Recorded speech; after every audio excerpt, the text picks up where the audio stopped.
The eldest princess stood aside with an incredible look on her face. I wonder why this kid's luck suddenly became so good, and dragon energy was delivered directly to his door? But after thinking about it for a moment, I realized that it must be because Su Tong's blood burned the Longan, causing these two dragon auras to look for Su Tong's aura. There is one other person besides Su Tong, but Jiao Xiaofeng has turned into a corpse. A corpse without life will naturally not be tracked by the dragon's energy. Seeing that the dragon energy was in Su Tong's hand, the eldest princess did not dare to take it away, or even move, for fear that Su Tong would take out 2 more bottles of wine and stuff it into the drunk man's arms, and her life would end. Fortunately, Su Tong did not. Because he really ran out of wine. If he had known that the wine would have this effect, he would have bought more than a dozen boxes even if he lost all his money. Boy, hand over the dragon energy. At this moment, the stranger who was chasing the dragon chi had already arrived here.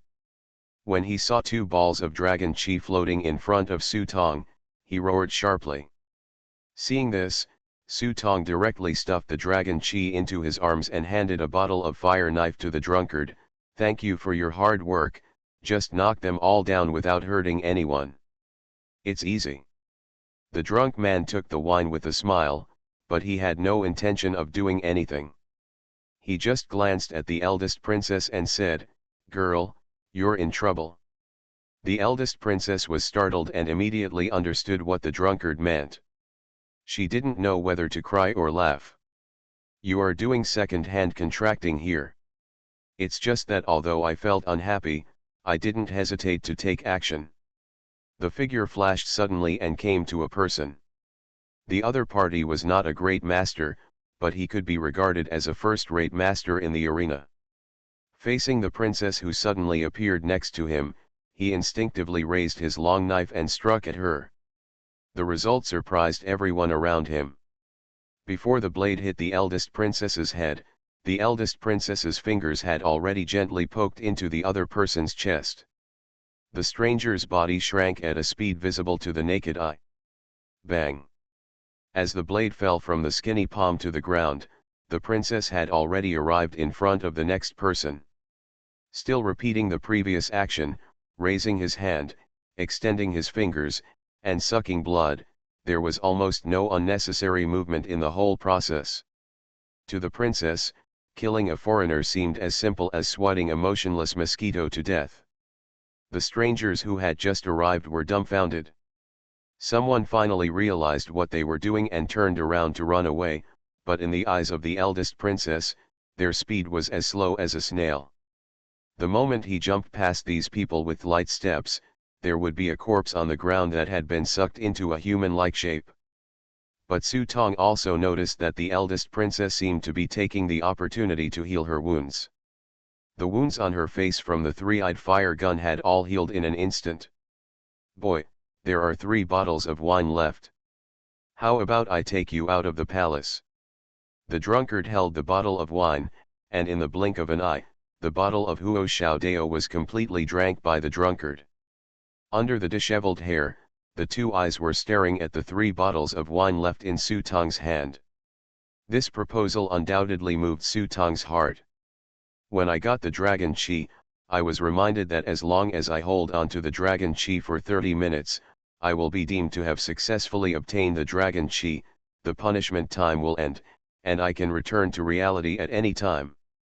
If the drunkard is willing to take him out of the palace, then neither Taoist Master Sun Long nor the eldest princess can do anything to him." But after thinking for a moment, Su Tong shook his head and handed all 3 bottles of fire knife to the drunkard. "Thank you, senior, for your kindness, but I still have 2 friends who have not left.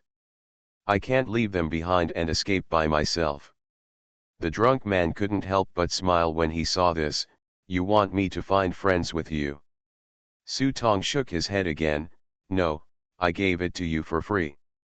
This time it was the drunk man's turn to be stunned, and he looked at Su Tong intently. "You are holding 2 balls of dragon energy in your hands now. If I don't protect you, you may not be able to survive." How could drunk Gong Shenzhe not see the depth of Su Tong, but even a great master might not be able to leave the forbidden city alive. But I can't leave my friends here and run away on my own. Besides, I may not lose. Su Tong raised his head and looked at the eldest princess beside him, his unruly edge clearly revealed. Infinite Script Killing. Author, Guo Shui Gan Xiao. Chapter 437. The eldest princess felt uncomfortable being stared at by Su Tong's sharp eyes. If it weren't for the mysterious origins and unpredictable strength of the drunkard on the side, he would have rushed forward to fight Su Tong at this time. The drunk man was also startled when he saw this. Looking at the unstoppable sharpness in the eyes of the young man in front of him, he seemed to see his high-spirited self in a trance. A young man doesn't know what it's like to be sad, and a newborn calf is not afraid of tigers. He, it's interesting, it's interesting. The drunk man stood up and said, "Okay, I won't drink the wine for free. I'll wait for you at Tsinghua Tower in the capital for 3 days. If you come back alive, find me wherever you can. I'll promise you a chance. If you die, well, I won't drink your wine in vain. Tell me your name and I will build a grave for you outside the capital. Let's build a grave for my friend. His name is Li 11. The drunkard didn't ask who Li 11 was. After remembering his name, he wandered away. After taking 2 steps, he suddenly remembered something. Looking back at Su Tong, "By the way, if you meet an old guy named Duckweed Taoist, help me give him a message." Taoist Duckweed, Su Tong thought about it, and he had actually seen this person before. Thinking of Taoist Duckweed's words, he immediately confirmed his guess. The drunkard in front of me is probably the current headmaster of the Quanzhen Dragon sect, but who would have thought that the supreme leader of the sect would be such a careless drunkard? "Aren't you here to catch Taoist Duckweed?" Su Tong asked. The drunkard curled his lips and said, "Why are you catching him? I haven't drunk enough yet. If I see him, just leave him alone. Master said it's not peaceful outside. Let him go back to the mountain as soon as possible." After that, the drunk man stumbled out holding the bottle. Seeing the drunkard walking away, the eldest princess finally felt relieved. Then she became alert and looked sideways at Su Tong. "Do you think you can beat me?" The eldest princess leaned forward, ready to fight Su Tong to the end. "You can think I didn't." Su Tong took out a brochure bag from his pocket and held it in his fist. Naturally, this little move cannot be hidden from the eyes of the eldest princess, but it is precisely such a trivial little move that makes the eldest princess have to be on guard. Because the confidence Su Tong showed in front of him cannot be faked. And it seems that after this kid was reborn, his energy has become stronger and stronger, which is completely different from his previous lifeless appearance. Seeing the fear in the heart of the eldest princess, the smile on Su Tong's face became brighter. Now the dragon chi has been obtained, but as he said, there is no news about Gao Zhou and Wang Zheng. The top priority now is to find them. And most importantly, the drunkard's words just now had vaguely reminded him that he couldn't stay in this place for long. The two were in a stalemate for a moment, and the eldest princess seemed to have finally made a decision. She just stared at him without doing anything. Anyway, this kid has 2 dragon auras in his body. He is the most conspicuous guy wherever he goes. If he doesn't do anything, others will do it first. When Su Tong saw the eldest princess's expression, he knew what the old lady was planning, so he turned around and ran towards the Qintian prison. If Gao Zhou was still in Qintian prison, after the two reconciled, his side would have a greater chance of winning. But just as the eldest princess said, Su Tong, who carries 2 dragon auras, is like an extra-large light bulb wherever he goes, with a golden halo shining all over his body in the dark night. Su Tong also tried throwing dragon energy into the prop book, but the answer from the prop book was that he had to wait half an hour before receiving the prop. Dragon Chi. Such obvious features can be noticed by anyone who is not blind. Whoosh. A hidden arrow came from unknown direction. As Su Tong dodged sideways, the arrow exploded with a bang. A poisonous mist formed and enveloped Su Tong. Seeing Su Tong Gren being enveloped by the poison, some people rushed forward impatiently. Mine. The long knife whistled and cut thousands of knife shadows in the air. Anyone who is familiar with sword skills can tell at a glance that this is the Xing-I sword technique. Looking at the opponent's move, the force of the whistling blade is at least as good as that of the best practitioners in the world. Family son. But what is unexpected is that under such heavy sword light, it actually split into the air. When he looked again, he discovered that there was actually a paper man in the poisonous mist. Over there. Someone in the shadow pointed to the left. When everyone took a look, they realized that Su Tong Gren had jumped onto the palace wall at some point. I saw him tapping his toes, his eyes turning blue, and 5 furry tails vaguely visible behind him. Huh? Is he Ma Di from northeast China? There were many knowledgeable people present who recognized that this was the method of the immortal family. However, even if the Xian family protects them, they don't take it seriously. After all, the Xian family does not leave Shenheguan. After leaving Shenheguan and leaving the base camp, they are wild. No one will settle the score with them if they are killed. Headmaster, they are all little minions, otherwise you can just leave them to me or make a fortune. Daya attached herself to Su Tong, knowing that the headmaster was worried about being taken advantage of by the eldest princess, so she whispered in Su Tong's ear. Jixiang is a rat spirit aside, she and Fasai can deal with these second-rate or even third-rate guys, and they can be killed without their bodies intact in an instant. No. However, this suggestion was decisively rejected by Su Tong. Instead of allowing Daya and the others to take action, they deliberately slowed down and walked on the high palace wall. What is he doing? Such a move was tantamount to exposing herself to more people, and the princess was a little confused about what this guy was going to do. It's just that there must be a demon when something is abnormal. Since it was elusive, the eldest princess simply stopped thinking about it and followed behind in a hurry.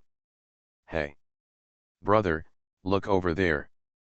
The 3 of them, Huowaji, who had just escaped from the Ministry of Internal Affairs, were now hiding in a corner. In order to distract the pursuers, Huowaji had 3 bloody holes poked out of his body. Fortunately, he was strong enough and managed to fight his way out of the pursuers. In addition to the high-quality golden sore medicine they found in the medicine storehouse, the wounds are almost healed now. They just need to regain some strength before they find a way to leave the palace.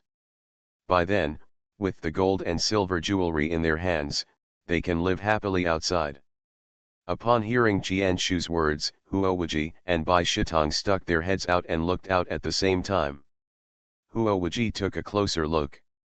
His brother Ma. Bai Shitong then squinted his eyelids and saw clearly the running figure standing on the high wall. Isn't it the Ma Hongwen they were looking for, Brother Ma? Why is Brother Ma so shiny? Could it be? Qian Han's eyes lit up. They had also seen those golden dragon auras just now, but when they saw so many masters jumping out of thin air, they immediately gave up the idea.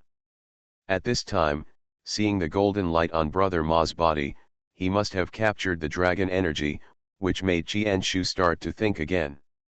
Go help. Huowaji didn't think too much. Seeing Su Tong being chased, his first reaction was to rush out to help. No Hao on the side quickly grabbed him. No, look behind you. Bai Shitong pointed behind Su Tong to let Huowaji and Qian Han see clearly. They saw black shadows crisscrossing behind them from time to time.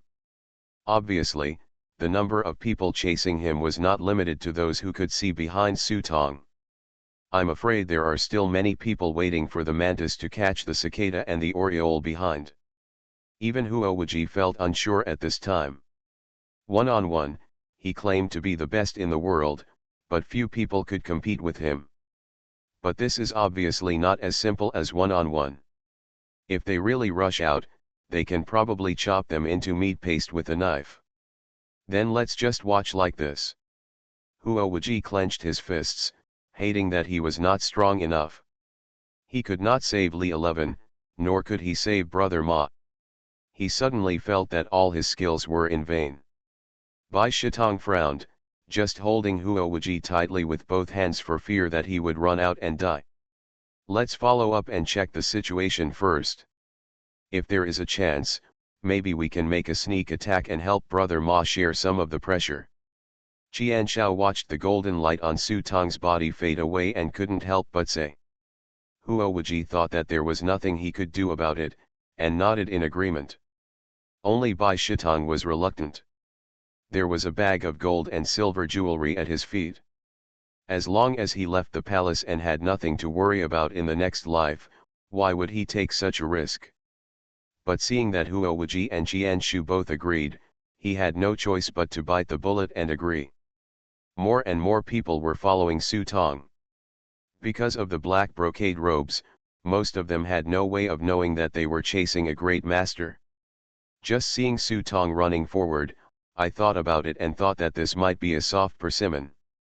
Swish, swish, swish. All kinds of strange hidden weapons and sneaky tricks kept popping up from behind Su Tong, making Su Tong dodge very awkwardly and almost fell off the high wall several times. This scene undoubtedly confirmed everyone's suspicions, and they immediately pursued him with all their strength. But except for the eldest princess who had been watching with cold eyes, no one knew that these so-called curses or hidden magic weapons could not cause any harm to Su Tong. When he saw that he was getting closer and closer to Kintian prison, Su Tong suddenly turned around and jumped down into a courtyard. Ha ha ha ha, there is a dead end ahead. He is finished. Someone who was familiar with the route of the palace burst out laughing when he saw this. He knew that under the courtyard was an abandoned palace and it was a dead end. It was almost impossible to escape. Sure enough, after everyone caught up, they saw Su Tong suddenly stopped, looked at the high wall in front of him with no way to go, and slowly turned around. Hand over the dragon energy and we won't embarrass you. People jumped down from the high wall and followed Su Tong's footsteps, filling the entire courtyard. Su Tong glanced around at the people around him, silently counting something in his mouth, as if counting, and then frowned and said, "It's still a little less." After speaking, he looked at the eldest princess hiding behind the crowd, and a smile slowly appeared on her angular face. "I'm ready." After saying that, Su Tong's eyes gradually began to glow red. The title skill, Chapter of Killing is activated.